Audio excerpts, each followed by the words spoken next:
When Therapy Fails by Graycie, a story of searching, hoping, and hurting again. For 2 years, I lived in a kind of silence most people cannot imagine. Not the quiet of a calm morning or the peace after a long day, but the heavy, thick silence of isolation. A silence where words pile up in the heart with nowhere to go. A silence where even the sound of your own thoughts starts to ache. I tried. I searched endlessly for someone, anyone, who could help me shoulder the invisible burdens.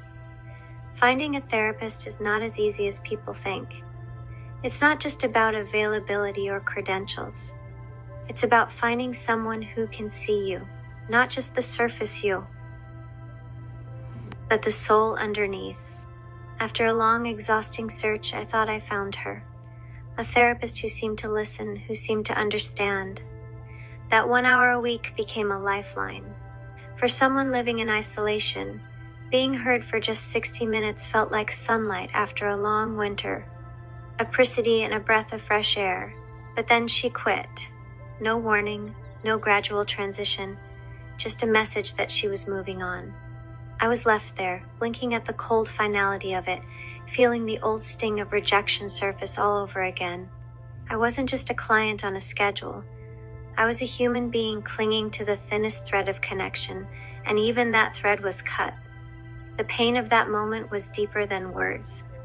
In the end, it wasn't just about losing therapy. It was about being disregarded.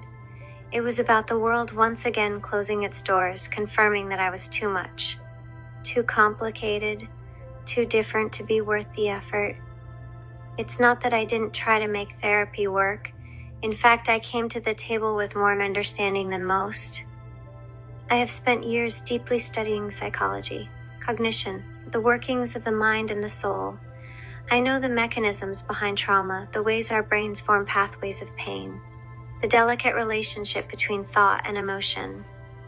I have read more studies than some professionals in the field, and I bring to every conversation an awareness that is sometimes intimidating, sometimes inconvenient. But there's another reason traditional therapy was always a difficult fit for me. I put theology into everything. For me, the mind cannot be separated from the soul.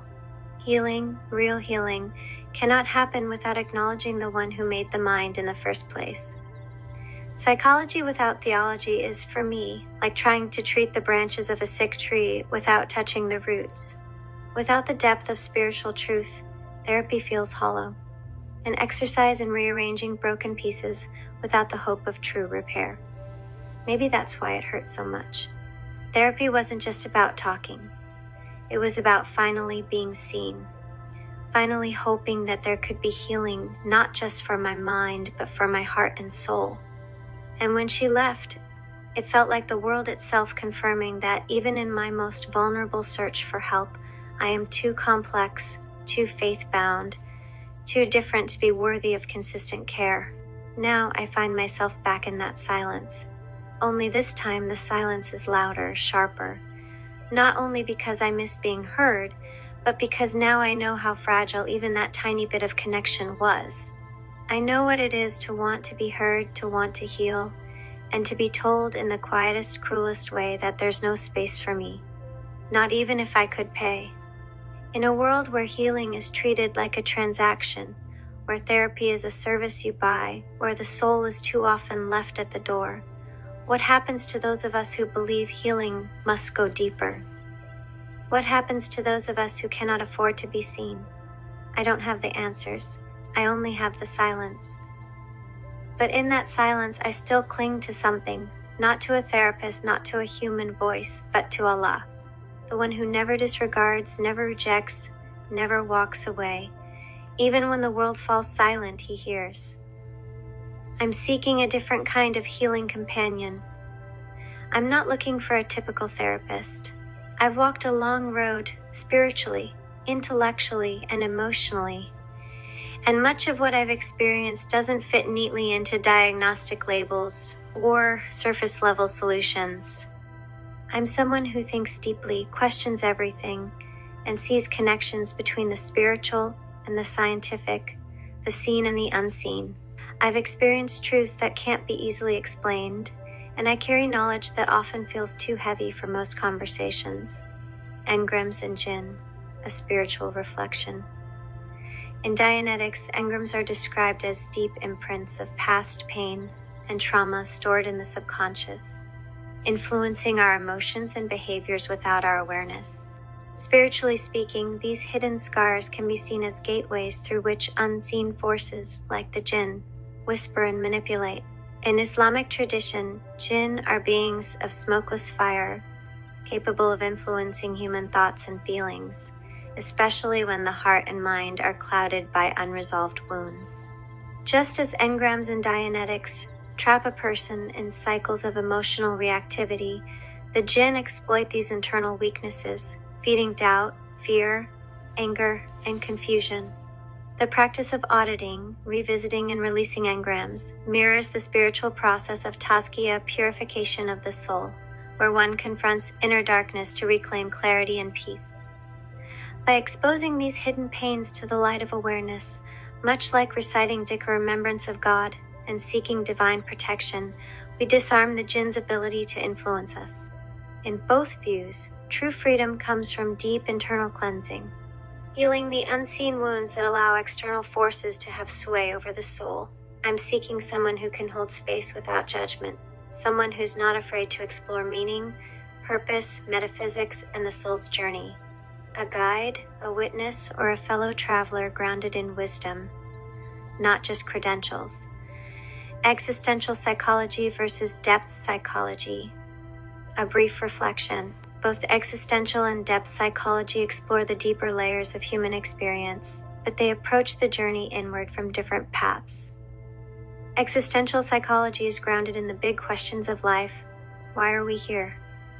How do we find meaning in the face of death, freedom, and isolation? Rooted in the philosophies of Kierkegaard, Nietzsche, and later thinkers like Viktor Frankl and Rollo May.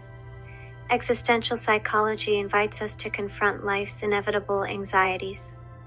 Rather than avoid discomfort, it urges authenticity, helping individuals find purpose in a world without guarantees.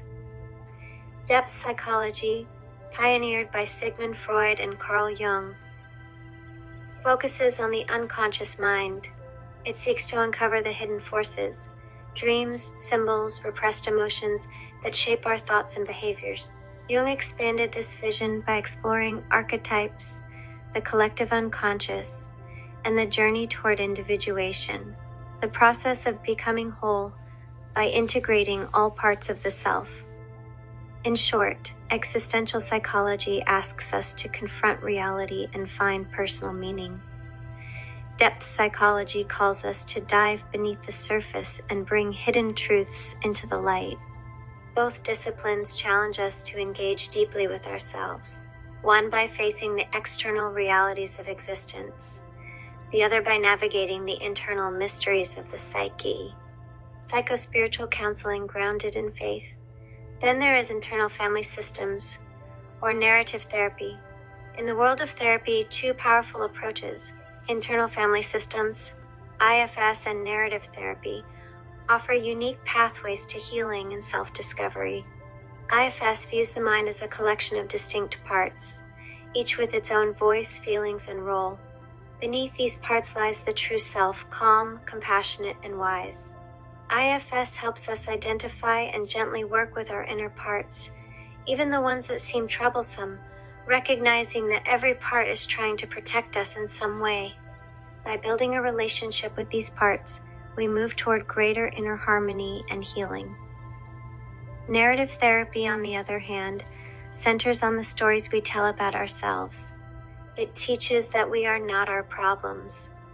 Problems are experiences we face. By externalizing these struggles and reshaping the narratives we live by, narrative therapy empowers us to reclaim our identity and rewrite our lives with strength, hope, and intention. Both therapies honor the complexity of human experience, one by exploring the internal landscape of our parts, the other by reauthoring the story of who we are. I need a philosophical companionship rooted in compassion and critical thought. I don't want to be fixed. I want to be understood. I don't need a prescription. I need perspective. I'm not broken. I'm becoming. If you resonate with that, then maybe you're someone I can finally speak to with honesty and be met with soul-level respect. Contact me. Thank you for listening. Writing has become a powerful outlet for me to express my thoughts, emotions, and reflections. It truly means a lot to feel heard and supported. If you're listening to this, I'd love to know you're here. Leave a comment below and let me know what you have been contemplating on. References to any other philosophers, theologies, and ideas that could help myself and others grow the consciousness is highly appreciated. Please don't forget to like and subscribe. This channel is still very new, and every bit of support helps it grow and unlock new features to bring you even better content in the future. Assalamu alaikum. Peace and blessings be with you always. And remember, the only true religion is the religion of truth.